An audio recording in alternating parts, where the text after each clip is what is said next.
Very good morning to each and every one of you joining us for this Gallop TV Preview Show, and it is recorded very early doors, especially for Alistair, and this is for the meeting which takes place at the Vaal on Thursday. Being a 7-race program, take note of when the exotics start. Alistair, firstly, how do we find you? And secondly, looking at the card, not the biggest of fields, and how do you find the card? Yeah, Sheldon, you couldn't find me any better. So looking forward to getting the day started out of this. Trust you and all the racing viewers are all well too.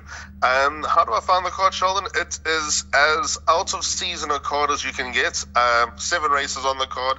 You mentioned the smaller field. 1 or 2 races that I think make appeal as potential horses that might have a couple of divisions still left in the locker. But overall, if you are standing in the payout queue at the end of this meeting, you've done very, very, very well indeed.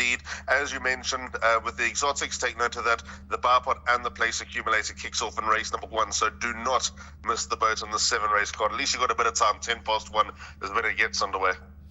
Right, race number 1 at 13:10.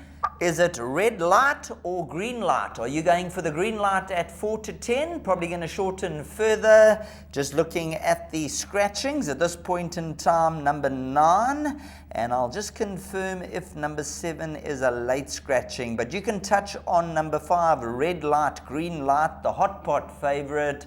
Is this the horse that's going to be in the winner's enclosure? He should do, Sheldon. I think he'll be very hot. To beat 4 to 10 sounds a little bit skinny, because I have respect for number 6, World Order. He's got form that looks like he's ready to win. I think his penultimate start behind Radio Star especially sets him up, but he has become exposed as a maiden, 8-start maiden, whereas Red Light, Green Light, 3 starts, would have needed his last run on the back of a 2-month break, and ran a fair race. So I don't take that 400 to finish at face value of 27.1 and regard it as the fastest 400 to finish, but still he stayed on very well coming back from a break. Paul Matchett had quite a few horses in that race as well, including a very good one who Craig Zaki rode, a horse that had won a few races.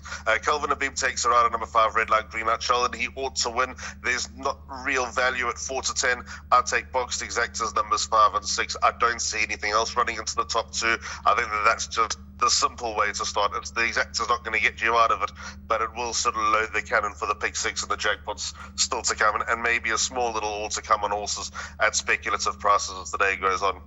Well, just to add, number 7, Force Publique, is a late withdrawal. Just having a look at the website, 7:22 this morning, number 7 is out. So 7 and 9 are casualties in the first race. So it's all set for red light, green light to open proceedings. Let's move on to race number 2, and I'm going to hand the baton straight over to you, Alistair.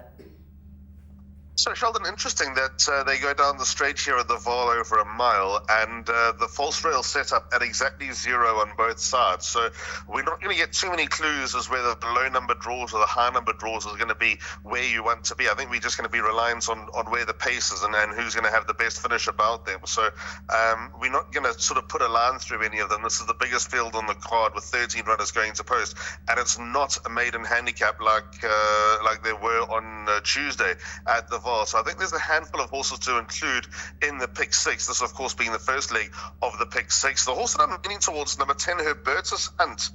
Craig Zaki takes her out for Lucky Hudalakis. The Lucky's form last season through sort of 10 months of the season was unstoppable, but he was very quiet at the end of the season and by his own admission been a bit quiet the first month, but came back to form on Tuesday at the Vaal with a winner. And if you are going to take that last run of red light, green light, put it under the spotlight on the 31st of July, and everyone expecting red light, green light to win race 1 at 4 to 10, then Herbertus Hunt has got to be a live chance. I know she was a filly. She carried 54 kilos last time, so receives a lot of weight from the maiden winners and also from the colt that runs a race earlier. But if you're going to believe that form line is going to work out nicely and you are a form line follower, then that's got to point you towards number 10, Herbertus Hunt, as being a huge chance, unexposed, a lot more improvement to come. So I'm going to lead with her. Is she past the post? Absolutely not. I think number 2, Scarlet Heart, is well overdue. If draw 1 is going to be the right side of the track, she emerges as a massive chance. Number 3, Rejuvenate. The form lines do leave me wondering a little bit. Her best start, funny enough, was when she ran nearly 7 lengths behind Golden Warrior. That's an excellent horse trained by Olsen and Zalana. The form lines where she's got fairly close are pretty shallow, but she looks like she could go quite well. 4 Lady Blunts in the same boat, got form to win, but probably not quite enough from the form lines. 5 Amaze Me could be the horse to keep me interested with a very light weight of 53 kilograms. Last start looks to be coming along the right way, and the last start behind Saragossa Cat will be a very important form line when we get to Saturday's card. And number 6 Savara's Princess had the work rider not been plus 3 kilograms last time, she would have won. But sadly, the fact that work riders are at a premium and you've got to take what you can get, she ran a close-up second, which was her best start. But again, how's the form line going to work out? So in order of preference, a lot of horses go into the pick 6, but I'm going to go 10, 2, 3, and 5 as the 4 horses that I'd revolve my play around in race number 2. That'll take us along to race number 3. And this is quite an interesting race, and I say interesting because Tony Peter has the top 2 in the betting. Number 2, Sea Wolf, which is currently at 2-1. However, number 4, Mr. Wilson, with Chad Little aboard, has attracted all the money. 4-1, 3-1, 28-10. Number 7, One Tiger, 28-10, and then you can get 7-1 about What a Tiger. So there's One Tiger, What a Tiger, and then you got Bumps Last Grind at 7s, 10-1 and better, and then you also got a horse called Tiger Storm. So you got wolves in the race, you got tigers in the race. How do you see it going? Oh, Sheldon, well, that's Dylan Chinsammy's obsession with Tiger Woods, or the Tigers. So all the best to Dylan. I actually think Tiger Storm's a huge chance here. He's very much in my play. No way that he was going to go 1,400 meters last time. It was worth the chance because he just hadn't gone that trip, and he set the pace and faded. He just doesn't get the trip. So back to 1,000 meters. He's in my jackpot 1, which is my suggested play on the card. I think that he's a huge chance. Would have needed his first run back from a break. If you take his runs before the break, he's consistent enough to recommend, and he got a nice reduction from the handicapper. So a live chance, number 3, Tiger Storm. Now, my line of thinking with the Peter runners is how on earth is Mr. Wilson going to turn around 7.5 lengths? They meet on identical terms. I get it. Mr. Wilson's unexposed, would have needed his last run coming back from a 4-month layoff. But 7.5 lengths is 7.5 lengths. It's a lot of work to turn around from Seawolf, who brings the crazy constellation form, which is now 4 from 4. 4 winners from 4 after its personal updates of that form line over the weekend. So number 2, Sea Wolf, the way that he beat Nazare last time, who's a good honest sprinter at this level, despite the big penalty, he's the horse that I'm going to lead with, number 2, Sea Wolf. So 2 and 3 we've discussed. Number 5, Bumps Last Ground, I've got in because his penultimate start he ran behind Ready Set Fire, who I know is held in high regard. He couldn't possibly miss last time at 6-10. He did the job. He could be anything stepping out of the maidens. And I've always got time for this horse, number 8, His Lordship. Very sparingly rated. He's just turned 5. He's got low mileage, just 5 career starts. But he's got the accounts of Blizzard Snow. Blizzard Snow runs in a feature over the weekend, off a light weight if he doesn't need the run too badly, and I think that he can come out fresh because that's the only thing he does, the fact that he's so sparingly raced. Number 8, His Lordship, goes in. So I've got half the field in my suggested bet in the first leg of jackpot 1, 2, 3, 5, and 8. As we move along to heat number 4, at the early time of recording, number 1, Just the Two of Us, is scratched. So if you did have a bet early on, there is a 15% deduction. The revised betting, number 4, Faithful Neo, is 17-10. Number 2, Global Thunder, 22-10. Number 7, Valiva, 9-2. Number 8, Clarewood Rose, 5-1. And then Nera at 8-1, 10-1 and better. Are you with the Tony Peters stable at 17-10, or where are you looking for your bet in race number 4? Yeah, big chance number 4, Faithful Deo. Callan Murray back on board. Dotted up last time, beating Lonely as a Cloud when punted like the result was known. There were absolutely no mistakes. There was a stable companion in the race who looked like she brought better form into the picture, but there was no contest at the end. Number 4, Faithful Deo, got to be on the evidence of what we saw last time, despite the huge penalty, which is totally warranted and out of a classified stakes. You can't get more than 6 points. I have a feeling she ran higher than that rating. There's no reason to turn your nose up for number 4, Faithful Neo. She is the horse that they all need to beat. But this horse, number 8, Clearwood Rose, Sheldon, there's a form update, ran over the weekend and finished 3rd, less than a length behind It's Personal. She was tested in KZN and on the half-vault and feature race level, the Volkerwals Drift South African Fillies Nursery behind champion 2-year-old filly Golden Palm. And then I just think she bits off more than she could shoot distance-wise, especially on Hollywoodbets Durbanville when she fell out the back door behind another Dance For Me. I think she's a reasonable little sprinter, number 8, Clearwood Rose, and she comes in fit. If she does line up at the time of recording, she is a runner. She could be a very interesting chance, number 8, Clearwood Rose. So I'm loath to leave her out and say that the fact that she can step forward is something that's going to stop her here. 2, Global Thunder. I keep thinking, when's this filly going to stop winning? But she hasn't got the 4-kilo apprentice allowance, which I think has helped her sort of get a little bit more in the streak of wins. She got penalised for being a loser last time, and she doesn't have the apprentice allowance, but she does get the professional handling from Calvin Abib. I've thrown her into my play, but I'm now on the corner of thinking that the handicap has got her. The long and short of it, Sheldon, in my suggested bet, I've gone Field, which was obviously multiplied by 8 with 8 runners. Number 1 is out. She's running over the weekend, so now we got 7 runners to work our way with. For me, it's Faithful Neo, Clearwood Rose, or anything that could pop up here. If one of my top 2 fancies don't go well, then a horse at the bottom of the boards could very well put it all together. A horse like Virginia Beach is a lot better than her overall record. So the fact that she's at the price that she is, and I can see her going well here, I just think that it's too trappy to narrow it down. On to race number 5, where the early scratching is number 2, Rattle Bag. So take out number 2, Rattle Bag. Looking at this event, a number of the tipsters are going for number 7, which is Time for Charity. And Jeffrey Saister for Fani Bronkhorst, a 4-time winner with the 7 placings to date. Ran an Ameritrated 80 last time, went 3rd to Royal Horizon. Prior to that, a victory and a 2nd to Global Thunder. Sheldon, the way she won her penultimate start was out the top draw. She just tiptoed towards the outside and ran past Dealmaker as if she was standing still. It was a taking win from a 6-year-old who, looked like she turned it around in that start behind Global Thunder, but a while ago she looked like she was going nowhere quickly. So credit to Fani Bronkhorst for getting a little bit more out of her. Fani's had a very good start to the season. He generally does have a good end to the year, does Fani. So I think he's going to run 1-2 here with Time for Charity and Micker's Bomb. I think that they're the live chances in the race. Micker's Bomb for me on the back of another point being shaved off from the handicapper and at a race of this level. I know she's held by Time for Charity on the run of the 31st of July, but I like to believe that she'll get a lot closer this time around.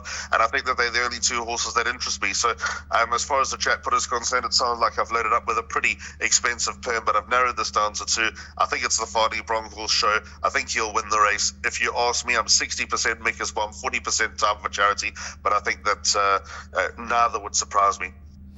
Race number 6, and looking at this event, number 2, Azaleas for All, and number 5, Art Nouveau. They are both currently at 7-2. Number 1, Two Step Queen from 9-2, 4-1, along with number 7, Kissing Machine.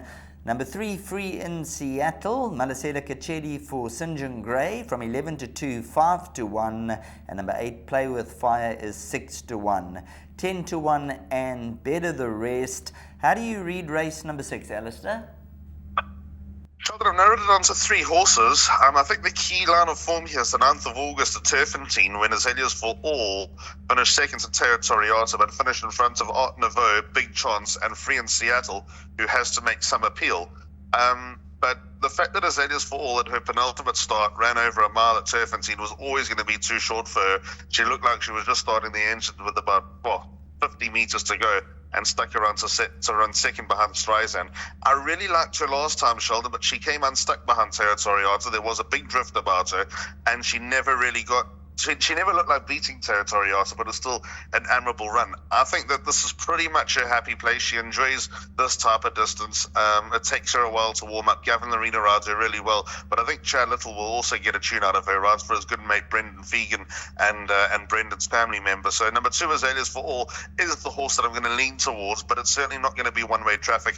5 and 8 go into the picture. Number 5 on the card is Art Nouveau. Just her consistency. I know she's holding her last run, but her consistency serves her well. I think Chad would have had the choice, but he's gone with friends here over the yard. That's done him a few favours at the start of the season, which is very interesting. But gets Craig Zaki on board as number 5, Art Nouveau. Cannot possibly leave her out. And then number 8, Play With Fire, with Simanga Khumalo taking the run. 55.5 kilograms, another rating drop. Although winning doesn't come too easily for this daughter of Marshall Buffett. By the way, the full brother on the sale a few weeks ago was an absolute ripper. We'll follow him with great interest. But number 8, Play With Fire, definitely got the profile, the lightweight, just to help her probably get a little bit closer. So I'm going to leave it open-ended for her to get into the hunt. They're the 3 horses I've got in. On to race number 7, which will bring down the curtain at the Vaal, where number 2, Wagram, Calvin Abib for Alec led, 60 kilograms on the back, joint 4-1 favourite, with number 8, Kiss of Fire, who carries 52.5. Number 3, Anne with an E, is 11-2. 4, Boom Boom, 11-2. Number 7, 11-2. 11, Silver Flare, 6-1. And number 5, Pretty Analia, 7-1. 14-1 and better the rest. So I think that tells the tale. Between the top 2, numbers 2 and 8, joint at 4-1. There's quite a swing in the weights there. There's 7.5 kilograms between the 2. Absolutely, Sheldon. Look, there are too many horses that are on my radar here, but Kiss of Fire has got to be a huge chance. I'll lean towards her over number 2, Wagram. Wagram hasn't looked like winning for a while. She started favourite on a few occasions. Blinkers go on for the first time. That's got to be a roll of the dice that the connections will be hoping will get that little bit more out of this daughter of giving the green light. Calvin Abib takes her out from draw 1, but the fact that Kiss of Fire has only got 48.5 kilos on her back. I know that she won last time at 33-1, and it was a surprising win, but Garisha Mabertia rode her very nicely, and I think she might have found the right race and against her own sex to be able to back that up and run a neat race here, number 8, Kiss of Fire. There are a lot of horses that are on my radar for this type of level, Sheldon. I think number 5, Pretty Analia, is a live chance. Serena Moodley takes her out for Fani Bronkhorst. Yes, I'm expecting Fani to have a good day.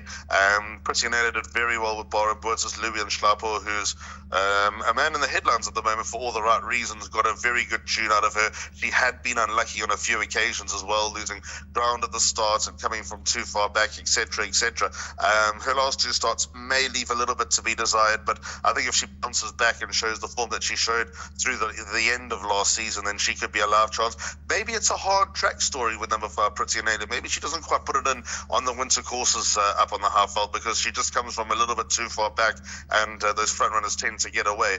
Number 11, Silver Flare, I'll always tip her on the show, Sheldon. She fluffed her lines last time, but she'd gone close to a few runs before that. Pila Sunday Quali takes her out. Won't be easy from the widest draw of 11, but she's another horse that has done me a few favours along the way. And Cartagena, is it fair to rule her out after 2 indifferent runs where she's been the talking horse? She absolutely trotted up on her anti-penultimate start over 1.5 miles. Maybe the handicapper got the better of her, but Raymond Danielson gets down to 55.5 to ride Cartagena. I mean, that's got to be a tip in itself. So a lot of horses in the melting pot. Order of preference here, Sheldon, I'll go with 5, 7, 8 and 11 as the winner coming from one of those 4. Right, now just to correct myself, number 8, Kiss of Fire, my device has refreshed, so looking at the weight, it's not 7.5 kgs, it's around 10.5 kgs, Alistair. Yeah, there are a lot of weights. That 4 kilo allowance is going to be worth something in this race. Super duper. Well, before we let you go and enjoy the rest of your day, an early morning for you and lots on the horizon, let's go through your suggested bet and hopefully the punters can stand in the line. Yeah, jackpot 1, we'll give this a stab. 2:20 is when it gets underway. Here are my numbers. They read 2, 3, 5 and 8. Seawolf, Tiger Storm, bumps last round, and His Lordship. I fielded the second leg. I'm looking to get a horse at a big price in the number 1 box, but Faithful There in number 4 does look the right one. Then Fani Bronkhorst in race 5, number 7 and 8, Time for Charity and Micker's Bomb. And in the final leg on 2, 5 and 8. So Azaleas for All, Art Nouveau and Play With Fire. Well, thank you very much, Alistair. We always value your input, and hopefully the horses do it for us on the track. Enjoy the rest of your week, and we'll chat to you soon. Absolutely. Thanks so much, Sheldon. Always appreciate it. I hope that more guys appreciate it than don't. We do try our best, but yep, at the end of it all, we're all trying to catch some winners, all trying to make some money, so may it be a good Thursday for everyone at the Vaal. Thanks very much to Alistair Cohen joining us on the line. All you have to do is like, subscribe, and join the Gallop TV team, and you should hopefully be in the winner's enclosure.